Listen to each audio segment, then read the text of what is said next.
नमस्कार। जो डर गया समझो मर गया। मैं इस बीएलओ को सैल्यूट करता हूं। बहुत ही इलेक्शन के पूरे प्रक्रिया में ये सबसे छोटी इकाई का कर्मी है, शिक्षक है, लेकिन उन्होंने वो किया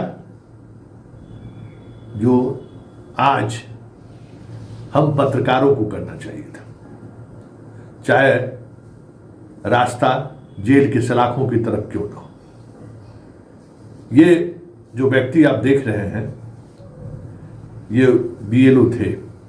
इनको जिम्मेवारी दी गई थी डोर टू डोर जाकर मतदाताओं से मिले, उनका पहचान पत्र ले, उनका फॉर्म भरावे और फिर उस फॉर्म को लेकर फोटो के साथ एक फॉर्म रिसीव कराकर फिर कॉपी जो सुपरवाइजर है उनके माध्यम से वहाँ भेजना, जहाँ से उस पूरे फॉर्म को सिस्टम में अपलोड करके चुनाव आयोग को भेजना था। इसने चुनाव आयोग की उस बेईमानी को स्वीकार नहीं किया। इसने चुनाव आयोग के उस छुपे हुए एजेंडे को स्वीकार नहीं किया, जिस एजेंडे के सहारे सिर्फ और सिर्फ गहन मतदाता पुनरीक्षण के सहारे आय वास करने की कोशिश थी। फॉर्म रिसीव नहीं कराना है, फॉर्म पर कोई मिल जाए दस्तखत करा लो। ये कोई एक बीएलओ के साथ ऐसा नहीं हुआ है, हर बीएलओ का। लेकिन इसने आवाज उठा दी और इसने आवाज ही नहीं उठाई, इसने प्रतिकार भी व्यक्त कर दिया कि मैं ये कर ही नहीं सकता हूं। 1300 हमारे यहाँ मतदाता हैं, हम सारे मतदाताओं से मिलकर उनसे उनकी राय और फिर मशविरा लेकर दस्तखत लेकर ही आपको भेज देंगे ना।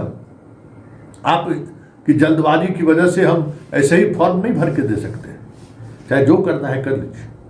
तो जरा सुनिए उस महिला पर्यवेक्षक और उस बीएलओ के बीच का संवाद का वो ऑडियो वायरल हुआ है, जिसमें उन्होंने साफ तौर पर इलेक्शन कमीशन की उस कारगुजारी को करने से मना कर दिया, जिस कारगुजारी के सहारे। हाँ बोले, रिपोर्ट बता दीजिए। क्या रिपोर्ट बोले? रिपोर्ट कितना आपको मिला है आवेदन ब्लॉक से, कितना बांटे हैं, कितना कलेक्ट किए हैं, कितना अपलोड किए, ये सब जब रिपोर्ट पूछा जाए तो यही बताना है। 1383 मिला था। 1382 मिला था। 1382 मिला है। और वितरण कितना किया? वितरण हुआ 220। 220। और संग्रहण कलेक्शन कितना किए? ऑप्शन 2 हुआ। 2 बहुत कम है।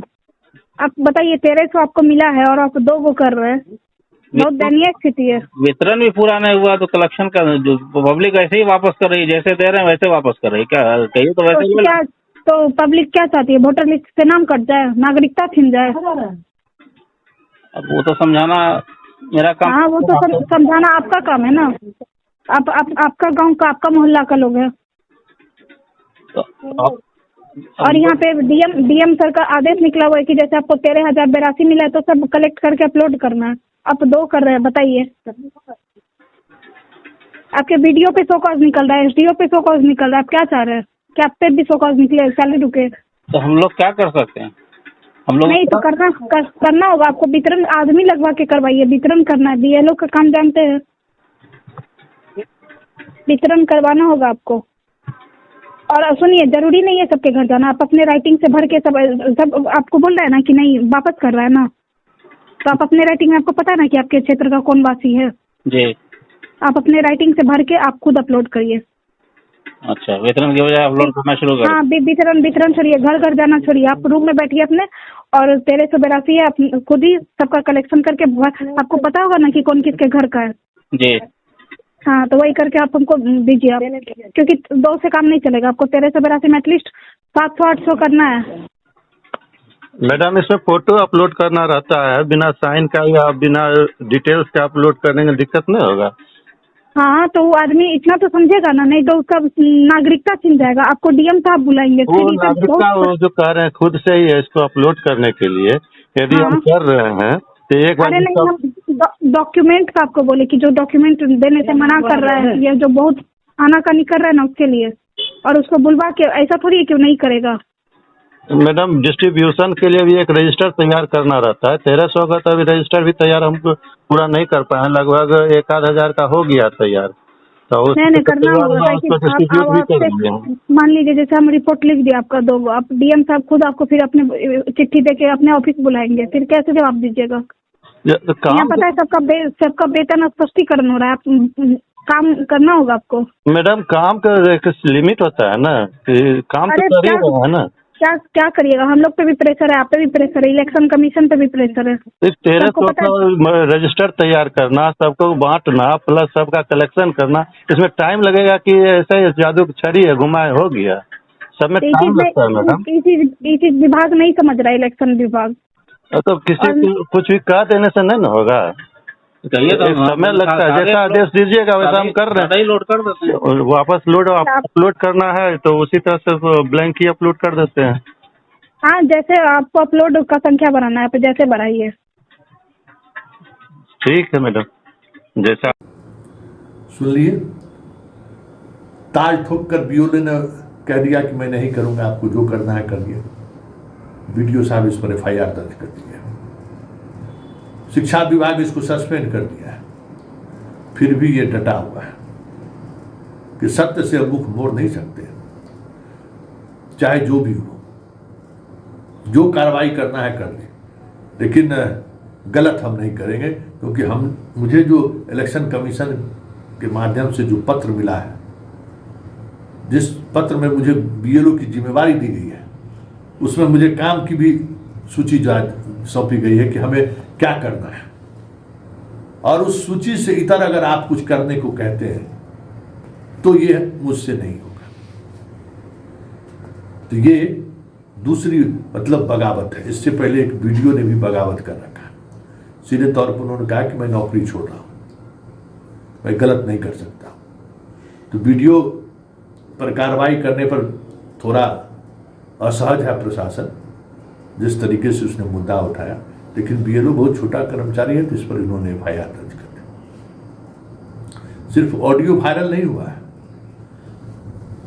उस संवाद के बाद मीडिया से बात करते हुए उस BLO ने बताया कि क्या चल रहा है, क्या चल रहा था और क्या करने के लिए मुझे कहा जा रहा था। जरा सुन लीजिए क्या कह रहे हैं BLO। हमसे गलत काम करवाना चाह रहे थे और कह रहे थे, एक प्रेशर था ऑफिस से कि आप जल्दी काम कीजिए और जो सर्वेक्षण कार्य आपको मिला है वो आप घूमने के बजाय घर में बैठ के फॉर्म भर दीजिए और आप अपलोड कर दीजिए। जो करने से मेरे इनकार की वजह से हम हल्लामंद हुए। आप कहाँ के BLO हैं? कितना वोटर है आपके पास? बूथ नंबर 6 के BLO हैं, मुरियानी के।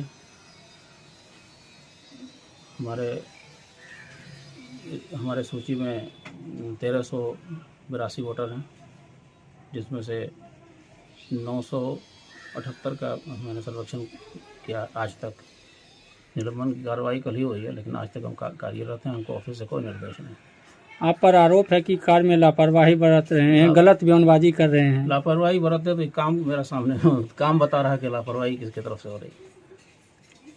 क्या कहा जाता था ऑफिस? 1 तारीख से लेके आज तक में हमने अभी तक 978 फॉर्म मतलब वोटर का सर्वेक्षण किया। अगर लापरवाही होती तो ये काम सामने नहीं आता। गलत बयान देने का भी आरोप है। बयान नहीं है कि उन्होंने जो निर्देश दिया उनके हिसाब से काम नहीं किया। वो चाह रहे थे कि इससे और ज़्यादा संख्या बढ़े और बगैर सर्वेक्षण के काम हो जाए। क्या कहा जाता था ऑफिस से? काम जल्दी कीजिए और घूमना छोड़िए, बैठ के फॉर्म भरिए और जल्दी अपलोड कर दीजिए। यानी क्या कहा जाता था कि डोर टू डोर नहीं जाके घर पे बैठ? घूमना छोड़िए, बिल्कुल साफ ऑडियो में तो यही निर्देश है मैडम की तरफ से। क्या कौन लोग फोन करते थे आपको, क्या बोलते थे? कई फोन आ रहा था, लेकिन वो मैडम का कॉल हमने रिकॉर्ड किया, इसलिए कि बार बार एक ही बात रिपीट हो रहा था कि जल्दी फॉर्म दीजिए, जल्दी फॉर्म दीजिए। जो जल्दी होना संभव नहीं था। किस तरह से आप काम करते थे? हम तो बस फॉर्म लेते थे और फैमिली वाइज हम सूची बनाते थे, रजिस्टर पे जाके लोगों को रिसीव करवाते थे और फिर इंतज़ार करते थे लोग भरें फॉर्म, फिर दोबारा जाकर कलेक्ट करते थे फॉर्म। ऑफिस से क्या कहा जाता? ऑफिस से कहा जा रहा था कि बस आप खुद से भरिए और जमा कर दीजिए, आपको घूमने की ज़रूरत नहीं। जो आरोप लगा है आप पर? जी, आरोप तो गलत है, इसलिए कि हमने तो घूम के ही काम किया। अगर इसको जांचना हो तो पब्लिक से पूछा जा सकता है, काम है पब्लिक के बीच घूम के किया है नहीं किया। तो फिर आप पर कार्रवाई क्यों की गई? कार्रवाई अपने अपने अधिकारी को बचाने के लिए। चुनाव आयोग का जो नियम था उसके हिसाब से हम काम कर रहे थे। डोर टू डोर जा भी रहे थे, फॉर्म दे भी रहे थे, फॉर्म ले भी रहे थे, लेकिन ऑफिस का दबाव था कि आप बस टेबल पर बैठिए और सारा फॉर्म भरिए और सबमिट कर दीजिए, तो जो मेरे लिए संभव नहीं था। इसका प्रमाण भी आपके पास है क्या? प्रमाण है कि रजिस्टर है मेरे पास, जो लोगों को फॉर्म दिए हैं वो सबूत है, उनको रिसीव करवाए हैं जाके, और घूम के फॉर्म लिए हैं वो तो पब्लिक बताएगी। आज तक घूम के तो मतलब पूछा नहीं गया, वहीं रिपोर्ट बनाया गया और वहीं लापरवाही का इल्ज़ाम लगा दिया गया। ऑफिस से जो दबाव आता था उसका कोई प्रूफ है क्या? हाँ, प्रूफ है मेरे पास, ITO है उसका। जो मैडम बार बार कह रही थी कि जल्दी फॉर्म दीजिए, उसका मजबूरन तो हम रिकॉर्ड किए। क्या कहते थे मैडम? कहते थे कि बस टेबल पर बैठिए और फॉर्म भरिए और खुद से डाउनलोड कर दीजिए, जाने की ज़रूरत नहीं पब्लिक के बीच। उसका ऑडियो भी है? जी, ITO है उसका। ये उनका और यहाँ पे डीएम सर का आदेश निकला हुआ है कि जैसे आपको 13,082 मिला है तो सब कलेक्ट करके क्या अपलोड ऑडियो है? करना है। आप 2 कर रहे हैं, बताइए। सुन लिए, ऐसी ताकतें जो है ना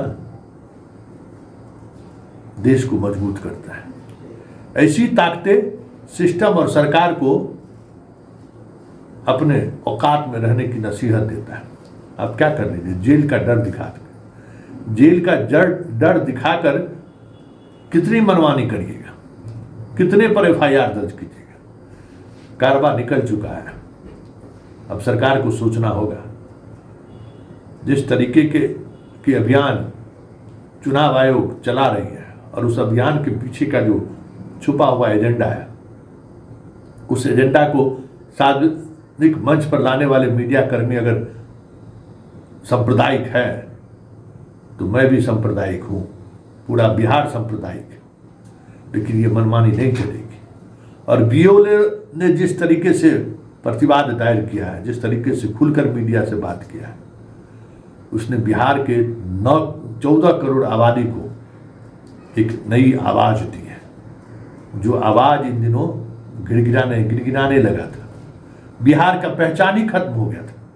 लग ही नहीं रहा था कि मैं उस बिहार में हूं जिस बिहार ने आज़ादी के आंदोलन में ही नहीं, इंदिरा गांधी की इमरजेंसी के खिलाफ भी बिगुल फूका तो सरकार को ध्वस्त करके ही आराम मुद्रा में आया। जब जब देश में अंगड़ाई की जरूरत रही, क्रांति की जरूरत रही, बिहार अगुआ रहा। वो बिहार अचानक लगता है जैसे ठहर सा गया था। लग ही नहीं रहा था कि मैं उसी बिहार में हूं। अफसरशाही चरम पर, अफसरशाही के भ्रष्टाचार पर सवाल खड़ा किए तो FIR जेल, भ्रष्टाचार पे सवाल खड़ा किए तो जेल, और जेल से भी नहीं माने तो फिर ऊपर का बेल। इस स्तर तक उतर आए यहां अधिकारी। हम हैरान थे कि क्या हो गया है बिहार को। लेकिन चलिए, एक सिलसिला शुरू हुआ है प्रतिवाद का, और ये सिलसिला, एक बात समझ लीजिए, यह सिलसिला आने वाले समय में दिल्ली के दरबार तक को, दिल्ली के दरबार की भी शांति भंग कर दे तो कोई बड़ी बात नहीं होगी, क्योंकि कारवा चल चुका है और इस कारवा में धीरे धीरे लोग जुड़ना शुरू कर दिए, और ये आवाज एक दिन इस पूरे देश की आवाज बन जाए तो ये भी कोई बड़ी बात नहीं होगी, क्योंकि पदाधिकारियों का अहंकार, पदाधिकारियों का मदमस्त मिजाज बता रहा है कि बिहार अब इसको स्वीकार करने को तैयार नहीं है।